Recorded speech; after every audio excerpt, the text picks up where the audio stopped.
ನಮಗೆ ನೇರವಾಗಿ ಅವರ ಆತ್ಮೀಯವಾಗಿರ್ತಕ್ಕಂಥ ಪರಿಚಯ ಇರದೇ ಇದ್ದರೂ ಸಹಿತ ಸುಮಾರು 4-5 ಸಲ ಮಾತನಾಡಿ ಕಾರ್ಯಕ್ರಮಕ್ಕೆ ಬರಲೇಬೇಕು ಅನ್ನತಕ್ಕಂಥ ಒಂದು ಪ್ರೀತಿಯ ಆಮಂತ್ರಣವನ್ನು ಬಹುಶಃ ನಮ್ಮನ್ನು ಇಲ್ಲಿಗೆ ತಂದು ನಿಲ್ಲಿಸಿದೆ.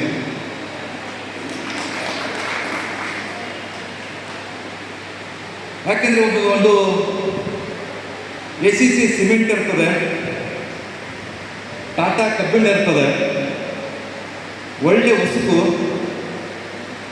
ಕಾಂಕ್ರೀಟ್ ಹಾಕಿ ಒಳ್ಳೆ ಸ್ಲ್ಯಾಬನ್ನು ಆರಿಸಿ ಹಾಕಿರ್ತಾರೆ. ಆದರೆ ಏನೆಲ್ಲ ಹಾಕಿದರೂ ಸಹಿತ ಅದಕ್ಕೆ ಒಳ್ಳೆ ರೀತಿ ಕ್ಯೂರಿಂಗ್ ಮಾಡದೆ ಹೋದರೆ ಕ್ರ್ಯಾಕ್ ಬರ್ತದೆ. ಬಹುಶಃ ನಮ್ಮೆಲ್ಲರ ಜೀವನದಲ್ಲಿ ಅಂತಹ ಕ್ರ್ಯಾಕನ್ನು ಬಿಡಬಾರ್ದು, ಅಶಾಂತಿ ಅಸಮಾಧಾನ ಬರಬಾರ್ದು ಅಂತ ತಿಳ್ಕೊಂಡು ಬಹುಶಃ ಅಂಥ ಅಸಮಾಧಾನ ಅಶಾಂತಿಗಳಿಗೆ ಒಂದು ಒಳ್ಳೆ ಔಷಧವನ್ನು ಯಾವುದು ಅಂತಂದರೆ ಅದು ಸಿದ್ದರಾಮಪ್ಪ ಪಾಟೀಲ್ ಅವರು ಆಯೋಜನೆ ಮಾಡಿರ್ತಕ್ಕಂಥ ಬಸವ ಉತ್ಸವ ಅಂತ ಹೇಳಲಿಕ್ಕೆ ಮೊದಲು ನನಗೆ ಬಹಳ ಖುಷಿ ಆಗ್ತದೆ. ಬಹುಶಃ ಏಕಾಂಗಿ ವೀರರಾಗಿ ಬಹಳ ಜನ ಪ್ರಾಸ್ತಾವಿಕವಾಗಿ ಅಲ್ಲಿ ಮಾತನಾಡ್ತಕ್ಕಂಥದ್ದನ್ನು ಕೇಳಿದ್ದೇನೆ. ಏಕಾಂಗಿ ವೀರರಾಗಿ ಇಂಥ ಕಾರ್ಯಕ್ರಮವನ್ನು ಆಯೋಜನೆ ಮಾಡಿರ್ತಕ್ಕಂಥ ಸಿದ್ದರಾಮಪ್ಪ ಪಾಟೀಲ್ ಅವರೇ ನಿಜವಾಗಿರ್ತಕ್ಕಂಥ ಗೃಹಸ್ಥ ಜಂಗಮರು ಅಂತ ಮೊದಲಿಗೆ ಹೇಳ್ತೇನೆ. ಆಮೇಲೆ ಪ್ರಾಸ್ತಾವಿಕವಾಗಿ ಮಾತನಾಡಿರ್ತಕ್ಕಂಥ ವೀರೇಶ್ ಅವರು ಬಹಳಷ್ಟು ವಿಷಯಗಳನ್ನು ಪ್ರಸ್ತಾಪ ಮಾಡಿದರು. ಇದು ಪೂಜ್ಯ ಲಿಂಗಾನಂದಪ್ಪಾಜಿಯವರಿಗೂ ಪೂಜ್ಯ ಮಾತಾಜಿಯವರಿಗೂ ಬಹಳ ಮೊದಲಿನಿಂದಲೂ ಈ ಕಲ್ಪನೆ ಇದೆ. 80ರ ದಶಕದಿಂದಲೂ ಈ ಕಲ್ಪನೆಯನ್ನು ಇತ್ತು ಅಂತ ಇಟ್ಕೊಂಡೆ ಅವರು ಗೃಹಸ್ಥ ಜಂಗಮರನ್ನು ತಯಾರು ಮಾಡಿದರು.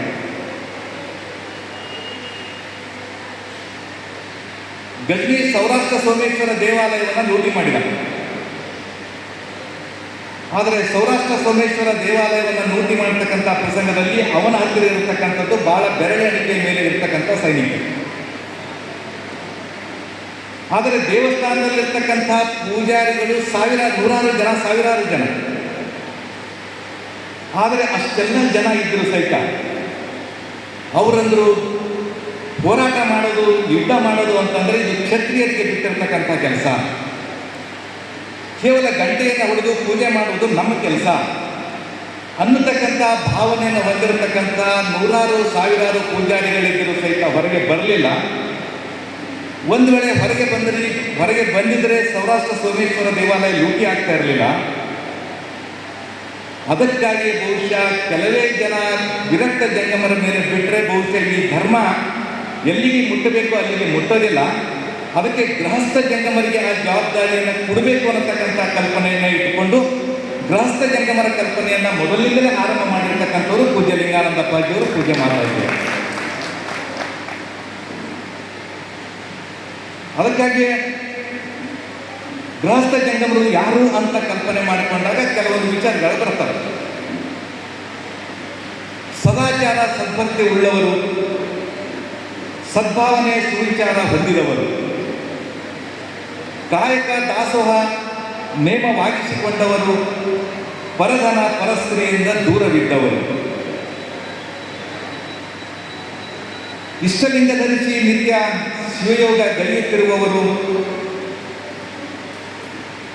ಗುಡಿ ಗುಂಡಾರಗಳ ಕಡೆಗೆ ಹೆಜ್ಜೆ ಹಾಕದವರು, ಮಾರಿ ಮಸಣಿಗೆ ಹೆದರದವರು, ದೇವರ ಹೆಸರಿನಲ್ಲಿ ಪ್ರಾಣಿ ಬಲಿ ಕೊಡದವರು, ನೀರ ಕಂಡಲ್ಲಿ ಮುಳುಗದವರು, ಮರವ ಕಂಡಲ್ಲಿ ಸುತ್ತದವರು, ಮನೆಯನ್ನೇ ಮಹಾಮನೆಯಾಗಿಸಿಕೊಂಡವರು, ಭಕ್ತಿ ಸಂಬಂಧವೇ ಶ್ರೇಷ್ಠ ಸಂಬಂಧ ಎನ್ನುವವರು, ಸತ್ಯ ಶಾಂತಿ ಪ್ರೀತಿ ಬಿತ್ತುವವರು, ಸಕಲ ಜೀವಾತ್ಮರಿಗೆ ಲೇಸನ್ನೇ ಬಯಸುವವರು, ಕಾವಿ ಬಟ್ಟೆ ತೊಡದವರು, ಮಠ ಪೀಠ ಕಟ್ಟದವರು, ಅರಿವೇ ಗುರುವಾಗಿಸಿಕೊಂಡವರು, ಅರಿವು ಆಚಾರ ಉಳ್ಳವರೇ ಜಂಗಮವಾಗಿಹರು, ಬಸವಣ್ಣನವರ ಸಪ್ತಶೀಲ ಬದುಕಾಗಿಸಿಕೊಂಡವರು, ಬಸವಾದಿ ಶರಣರ ತತ್ವಗಳೇ ಉಸಿರಾಗಿಸಿಕೊಂಡವರು, ಸರಳ ಸಾತ್ವಿಕ ಸಜ್ಜನರಾಗಿರುವವರು, ಬಸವ ತತ್ವ ಪ್ರಸಾರದ ತುಡಿತವುಳ್ಳುವವರು, ಸತಿಪತಿಗಳೊಂದಾಗಿ ಸೇವೆ ಮಾಡುತ್ತಿರುವವರು,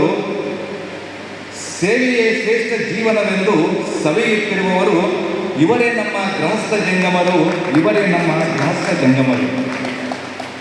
ಬಹುಶಃ ಇಲ್ಲಿ ಸೇರಿರ್ತಕ್ಕಂಥವರು ಎಲ್ಲರೂ ತುಂಬ ತನು ಮನ ಧನ ಪ್ರಾಣ ಸಮಯ ಅಭಿಮಾನ ಎಲ್ಲವನ್ನು ಇವತ್ತು ಸಹಿತ ಇದಕ್ಕಾಗಿ ಇವತ್ತು ಅದನ್ನು ಸಮರ್ಪಿಸಿಕೊಂಡಿರ್ತಕ್ಕಂಥವರನ್ನು ನಾವು ಕಾಣ್ತೇವೆ. ನಿಜವಾಗಿಯೂ ಗೃಹಸ್ಥ ಜಂಗಮರ ಮೇಲೆ ಬಹಳ ದೊಡ್ಡ ಜವಾಬ್ದಾರಿ ಇದೆ. ಆದರೆ ಎಲ್ಲೋ ಒಂದು ಕಡೆ ಇಷ್ಟಾದರೂ ಸಹಿತ ನಾವು ಯಾಕೆ ಸೋಲ್ತಾ ಇದ್ದೀವಿ ಅಂತಂದರೆ, ಬಹುಶಃ ನಾವು ಬೇರೆಯವ್ರ ಮೇಲೆ ಆರೋಪ ಮಾಡೋದಕ್ಕಿಂತಲೂ ನಮ್ಮ ತಪ್ಪನ್ನು ನಾವು ಸುಧಾರಿಸಿಕೊಂಡ್ರೆ ಬಹುಶಃ ಜಗತ್ತಿನಲ್ಲಿ ನಮ್ಮನ್ನು ಸೋಲಿಸ್ತಕ್ಕಂಥವರು ಯಾರೂ ಇರಲಿಕ್ಕೆ ಸಾಧ್ಯ ಇಲ್ಲ. ಅದಕ್ಕಾಗಿ ನಾವು ನಮ್ಮ ತಪ್ಪುಗಳನ್ನು ಸರಿಪಡಿಸ್ಕೊಳ್ತಕ್ಕಂಥ ಒಂದು ಪ್ರಯತ್ನವನ್ನು ಮಾಡಬೇಕು. ಈ ಸಮಾಜದಲ್ಲಿ ಇಂತಹ ಕಠಿಣವಾದತಕ್ಕಂಥ ಕಷ್ಟದ ಕೆಲಸ ಏನು ಅಂದರೆ ಮನುಷ್ಯರನ್ನು ಗುರುತಿಸುವುದು. ಯಾಕೆಂದರೆ ಮನುಷ್ಯರು ಹೊರಗೆ ಕಾಣುವಂತೆ ಒಳಗೆ ಇರೋದಿಲ್ಲ. ನಮಗೆ ಬಹಳ ಅನಂತವಾಗಿರ್ತಕ್ಕಂಥ ಮುಖಗಳದಾವೆ. ಬಹುಶಃ ನಾವೆಲ್ಲ ತಿಳ್ಕೊಂಡಿರ್ತೀವಿ ಕೊರೋನಾ ವೈರಸ್ ಬಹಳ ಸಲ ರೂಪಾಂತರಗೊಳ್ತದೆ ಅಂತ. ಬಹುಶಃ ನಾವು ಒಂದು ಕಡೆ ಅನಿಸ್ತದೆ ಕೊರೋನಾ ವೈರಸ್ಗಿಂತಲೂ ಸಹಿತ ನಾವು ಬಹಳ ಸಲ ಬದಲಾವಣೆ ಆಗ್ತೀವಿ. ವೇದಿಕೆ ಮೇಲಿದ್ದಾಗ ₹1 ಇರ್ತದೆ ನಮಗೆ, ವೇದಿಕೆ ಕೆಳಗೆ ಇಳಿದೀವಿ ಅಂತಂದ್ರೆ ₹2 ಬರ್ತದೆ ನಮಗೆ.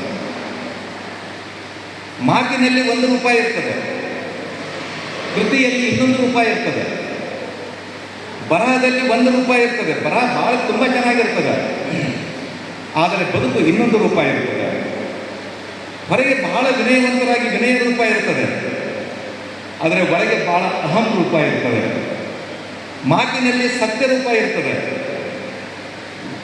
ಜೀವನದಲ್ಲಿ ಮೋಸದ ಕುರೂಪ ಇರ್ತದೆ. ಮಾತಿನಲ್ಲಿ ನೆನ್ನೆ ಅರಿತಿರ್ತಕ್ಕಂಥ ಶರಣರು ಹೇಳ್ತಾರೆ, ಮಾತಿನಲ್ಲಿ ಬೆಲ್ಲ, ಹೃದಯದಲ್ಲಿ ಕತ್ತಲೆ. ಅದಕ್ಕಾಗಿ ಹೀಗಾಗಿ ನಾವು ಇವತ್ತು ಬಹುಶಃ ನಮ್ಮ ಬಹಳ ಜನರ ಜೀವನ, ನಮ್ಮೆಲ್ಲರ ಜೀವನ ಹೆಂಗಾಗಿದೆ ಅಂತಂದರೆ ಒಳಗಣ ರಣರಂಗ, ಹೊರಗಣ ಸಂಗಾರ. ಅದಕ್ಕೆ ಹಿಂದಿನಲ್ಲಿ ಬಹಳ ಚಂದ ಹೇಳ್ತಾರೆ, ತನು ಸುಂದರ ಮನ ಮಲ್ಲಿನ್ ಕೈಸೆ ವಿಷ ಭರಿತ ಕಣ್ಣುಗಟ್ಟ ಜೈಸೆ. ಬಂಗಾರದ ಕೊಡದಲ್ಲಿ ವಿಷ ತುಂಬಿರ್ತಕ್ಕಂಥ ರೀತಿಯಲ್ಲಿ ಇವತ್ತು ನಾವು ಹಲವಾರು ರೀತಿಯಲ್ಲಿ ಒಳಗೊಂದು ಹೊರಗೊಂದು ಅನ್ನತಕ್ಕಂಥ ಭಾವನೆಯಿಂದ ಇವತ್ತು ತುಂಬ ರೀತಿಯಲ್ಲಿ ನಾವು ಕ್ಲಿಷ್ಟವಾಗಿರ್ತಕ್ಕಂಥ ಜೀವನದಲ್ಲಿ ಇವತ್ತು ನಾವು ಇದ್ದೇವೆ. ಯಾಕೆ ಇವತ್ತು ಜೀವನದಲ್ಲಿ ತುಂಬ ಸಮಸ್ಯೆಗಳು ಕಾಣ್ತಾ ಇದ್ದಾವೆ? ವೇದಿಕೆ ಮೇಲಿರ್ತಕ್ಕಂಥ ಎಲ್ಲರೂ ಮಾತಾಡ್ತಕ್ಕಂಥದ್ದನ್ನು ಕೇಳಿದ್ದೇವೆ. ಇಲ್ಲ, ಸಮಾಜದಲ್ಲಿ ಸಂಘಟನೆ ತುಂಬ ದುರ್ಬಲ ಆಗಿದೆ, ತುಂಬ ಒಡಕಾಗ್ತಾ ಇದೆ, ನಾವಿದನ್ನು ಸುಧಾರಿಸ್ಕೊಳ್ಬೇಕು ಅನ್ನತಕ್ಕಂಥದ್ದು ಬಹುಶಃ ನಾನು ಹಿಂದುಗಡೆ ಕುಂತು ಸಾಕಷ್ಟು ಜನ ನಮ್ಮ ಯುವ ಮಿತ್ರರು ಬಹಳ ಜನ ಮಾತಾಡ್ತಕ್ಕಂಥದ್ದನ್ನು ಕೇಳಿದೆ. ಹಾಗಾದರೆ ಇದರ ಜವಾಬ್ದಾರಿಯನ್ನು ಯಾರಾದರೂ ಹೊರಲೇಬೇಕಲ್ಲ ಇವತ್ತು. ಯಾಕೆಂದರೆ ಒಂದು ಏಡಿ ಇರ್ತದೆ, ಏಡಿ ಮುಂದುಗಡೆ ಬಹಳ ವಂಕಾಟಿಂಗ ಅಂದರೆ ಸರಿ ಹೋಗೋದಿಲ್ಲ, ನೇರವಾಗಿ ಹೋಗೋದೇ ಇಲ್ಲ, ಅದು ಬಹಳ ಅಡ್ಡಾದಿಡ್ಡಿಯಾಗಿ ಹೋಗ್ತದೆ. ಆದರೆ ಹಿಂದಿರ್ತಕ್ಕಂಥ ಏಡಿಗಳು ಬಹಳ ನೇರವಾಗಿ ಬರಲಿ ಅಂತ ಬಯಸ್ತವೆ. ಇದು ಸಾಧ್ಯ ಇದೆ. ಅದಕ್ಕಾಗಿ ನಾವು ವೇದಿಕೆ ಮೇಲಿರ್ತಕ್ಕಂಥ ನಾವು ಸುಧಾರಣೆಗೊಂಡಾಗ ಮುಂದಿರ್ತಕ್ಕಂಥವರು ಸಹಜವಾಗಿ ಸುಧಾರಣೆ ಆಗ್ತದೆ. ಅದಕ್ಕಾಗಿ ಇವತ್ತು ನಮ್ಮ ಮೇಲೆ ಬಹಳ ದೊಡ್ಡ ಜವಾಬ್ದಾರಿ ಇದೆ ಅನ್ನತಕ್ಕಂಥದ್ದನ್ನು ನಾವೆಲ್ಲರೂ ನಮ್ಮ ಆತ್ಮಾವಲೋಕನವನ್ನು ಮಾಡಿಕೊಂಡು ನಮ್ಮ ತಪ್ಪುಗಳನ್ನು ಸುಧಾರಿಸಿಕೊಂಡರೆ ಬಹುಶಃ ಈ ಸಮಾಜ ಒಳ್ಳೆ ದಾರಿಯಲ್ಲಿ ಹೋಗಲಿಕ್ಕೆ ಸಾಧ್ಯ ಆಗ್ತದೆ. ಹಳ್ಳಿಯಲ್ಲಿ ಹೇಳ್ತಾರೆ, ಹಿರಿಯಕ್ಕನ ಚಾಳಿ ಮನೆ ಮಂದಿಗೆಲ್ಲ ಅಂತ. ಅಕ್ಕನಾಗಿರ್ತಕ್ಕಂಥವ್ರ ಮೇಲೆ ಅಂದರೆ ದೊಡ್ಡರಾಗಿರ್ತಕ್ಕಂಥವ್ರ ಮೇಲೆ ಬಹಳ ದೊಡ್ಡ ಜವಾಬ್ದಾರಿ ಇದೆ. ಬಹುಶಃ ವೀರೇಶ್ ಅವರು ಹೇಳಿದ್ದಕ್ಕಿಂತಲೂ ಒಂದು ಮಾತನ್ನು ನಾನು ಅಂದರೆ ಸೇರಿಸಲಿಕ್ಕೆ ಪ್ರಯತ್ನ ಮಾಡ್ತೇನೆ. ಪೂಜ್ಯ ಅಪ್ಪಾಜಿಯವರು ಮಾತಾಜಿಯವರು ಇದರ ಬಗ್ಗೆ ಎಷ್ಟು ಆಸಕ್ತಿಯನ್ನು ಹೊಂದಿದ್ರು ಅಂತಂದರೆ, ರಾಷ್ಟ್ರೀಯ ಮಸೂದದ ಮೇಲೆ ಎಷ್ಟು ಕನಸನ್ನು ಕಟ್ಟಿಕೊಂಡಿದ್ರು ಅಂತಂದರೆ, ಬಹುಶಃ ನಿಮಗೆ ಎಷ್ಟು ಜನರಿಗೆ ಗೊತ್ತಿಲ್ಲೋ ನನಗೆ ಗೊತ್ತಿಲ್ಲ. ಆದರೆ ಯಾವಾಗ ಪೂಜ್ಯ ಲಿಂಗಾನಂದ ಅಪ್ಪಾಜಿಯವರು ಲಿಂಗೈಕ್ಯ ಆಗ್ತಾರೋ, ಲಿಂಗೈಕ್ಯ ಆಗಿರ್ತಕ್ಕಂಥ ಸಂದರ್ಭದಲ್ಲಿ ನೂರಾರು ಜನ ಮಠಾಧೀಶರು ವೇದಿಕೆ ಮೇಲೆ ಇರ್ತಾರೆ. ಆದರೆ ಪೂಜ್ಯ ಮಾತಾಜಿಯವರು ಯಾವಾಗ ಬಸವ ಧರ್ಮ ಪೀಠದ 2ನೇ ಪೀಠಾಧಿಪತಿಗಳಾಗಿ ಪೂಜ್ಯ ಮಾತಾಜಿಯವರು ಅದನ್ನು ಘೋಷಣೆ ಮಾಡಬೇಕಾಗಿತ್ತು. ಆವಾಗ ಯಾವ ಮಠಾಧಿಪತಿಗಳಿಗೂ ಘೋಷಣೆ ಮಾಡಲಿಕ್ಕೆ ಅವಕಾಶ ಕೊಡಲಿಲ್ಲ. ರಾಷ್ಟ್ರೀಯ ಬಸವದಲ್ಲಿರ್ತಕ್ಕಂಥ ಗೃಹಸ್ಥ ಸಂಗಮರಿಂದಲೇ ಅದು ಘೋಷಣೆ ಆಗಿರ್ತಕ್ಕಂಥದ್ದು ಇತಿಹಾಸ ಇದೆ. ಹಾಗಾದರೆ ಸುಮಾರು ದಶಕಗಳಿಂದ 30-40 ವರ್ಷಗಳಿಂದ ಆ ಗೃಹಸ್ಥ ಜಂಗಮರನ್ನು ಬೆಳೆಸಬೇಕು, ಗೃಹಸ್ಥ ಜಂಗಮರಿಂದಲೇ ಈ ಸಮಾಜವನ್ನು ಕಟ್ಟಬೇಕು, ಗೃಹಸ್ಥ ಜಂಗಮರಿಂದಲೇ ಈ ಧರ್ಮವನ್ನು ಉಳಿಸಬೇಕು, ಬೆಳೆಸಬೇಕು ಅನ್ನತಕ್ಕಂಥದ್ದರಲ್ಲಿ ಪೂಜ್ಯ ಲಿಂಗಾನಂದ ಅಪ್ಪಾಜಿಯವರು, ಪೂಜ್ಯ ಮಾತಾಜಿಯವರು ತುಂಬ ಪ್ರಯತ್ನವನ್ನು ಮಾಡಿರ್ತಕ್ಕಂಥದ್ದನ್ನು ಇವತ್ತು ನಮಗೆ ಎದುರಿದೆ.